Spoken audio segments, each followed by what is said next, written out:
Hello everyone, welcome to the lecture of subject engineering mechanics and today we shall discuss topic how to shift a force to a parallel position। यानी किसी rigid body पर अगर किसी point पर कोई force लग रहा है तो उस फोर्स को हम उसके पैरेलल उसी प्लेन पर कोई दूसरा पॉइंट है तो उस पर कैसे इसको शिफ्ट कर सकते हैं। तो इस डायग्राम में यहाँ पर दिखाया गया है कि ये एक रिजिड बॉडी है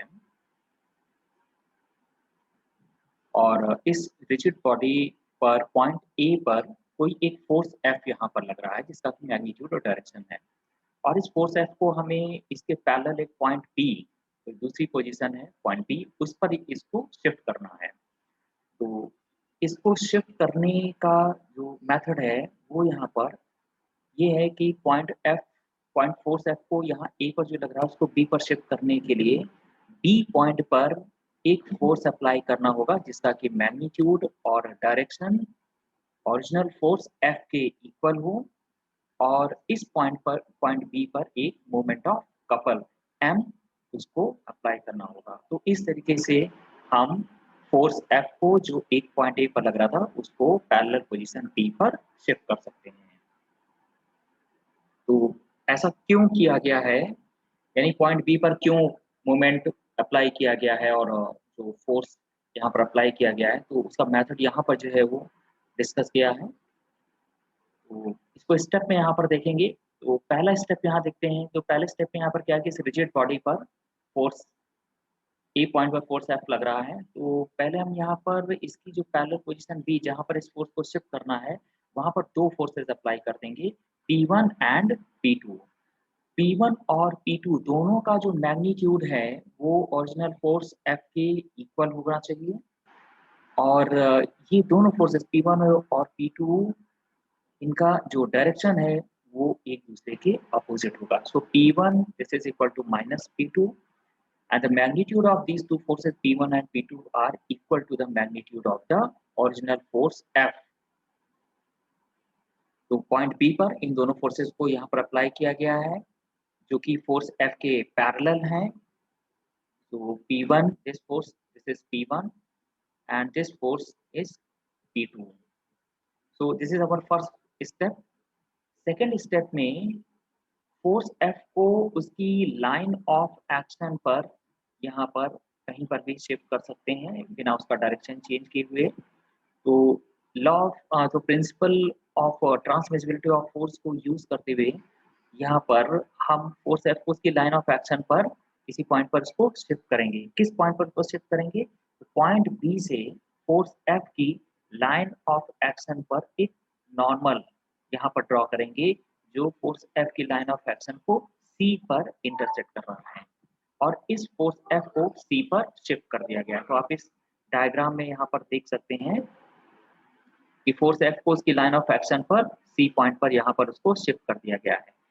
ये जो नॉर्मल डिस्टेंस है बी और सी, ये नॉर्मल डिस्टेंस यहाँ पर क्या है, कितनी है, एल।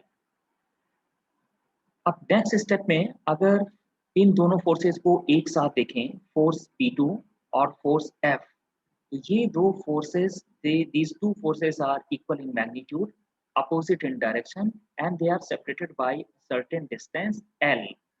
तो इस टाइप के फोर्स सिस्टम जो है वो एक मोमेंट जनरेट करते हैं, यानी मोमेंट ऑफ कपल जनरेट करते हैं। कपल इसको क्या बोला है, क्योंकि these two forces equal in magnitude and opposite in direction, they are separated by a distance, normal distance L, they are supposed to form a couple।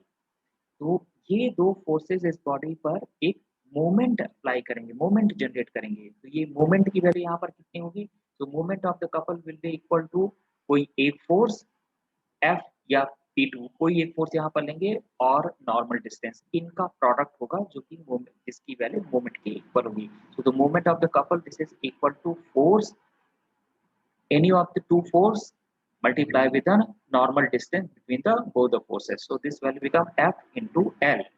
so moment of couple force P2 और F का कितना हो गया, F into L। यानी हम इन दो forces P2 और F को रिप्लेस कर सकते हैं इसके मूवमेंट से। तो यहाँ पर देखिए दोनों फोर्सेस को रिप्लेस कर दिया गया और B पॉइंट पर यहाँ पर एक मूवमेंट M यहाँ पर लग रहा है। ठीक है। तो आप देख सकते हैं कि किस तरीके से फोर्स ए पॉइंट पर जो फोर्स यहाँ पर लग रहा था, बी पॉइंट पर उसको शिफ्ट किया गया है एक फोर्स P1, जिसका कि मैग्नीट्यूड और डायरेक्शन ओरिजिनल फोर्स F के इक्वल है, और एक मोमेंट ऑफ कपल। ठीक है, यानी पैरेलल पोजीशन पर हमें एक मोमेंट ऑफ कपल अप्लाई करना होगा, और एक फोर्स जिसका कि मैग्नीट्यूड और डायरेक्शन ओरिजिनल फोर्स के इक्वल है, वो अप्लाई करना होगा। तो इस तरीके से हम इस फोर्स को यहाँ पर उसकी पैरेलल पोजीशन पर शिफ्ट कर सकते हैं। बी पॉइंट पर ऐसा क्यों किया गया है कि दो forces equal in magnitude and opposite in direction यहाँ पर अप्लाई किया गया है?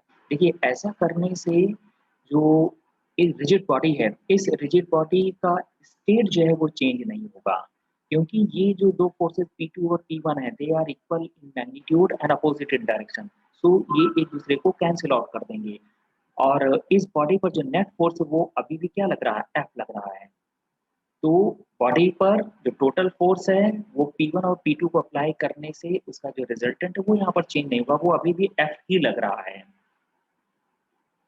तो इस तरीके से हम लोग यहाँ पर फोर्स F को, जो कि पॉइंट ए पर लग रहा था, उसको एक पैरेलल पोजीशन B पर यहाँ पर शिफ्ट कर दिया गया है। Thank you.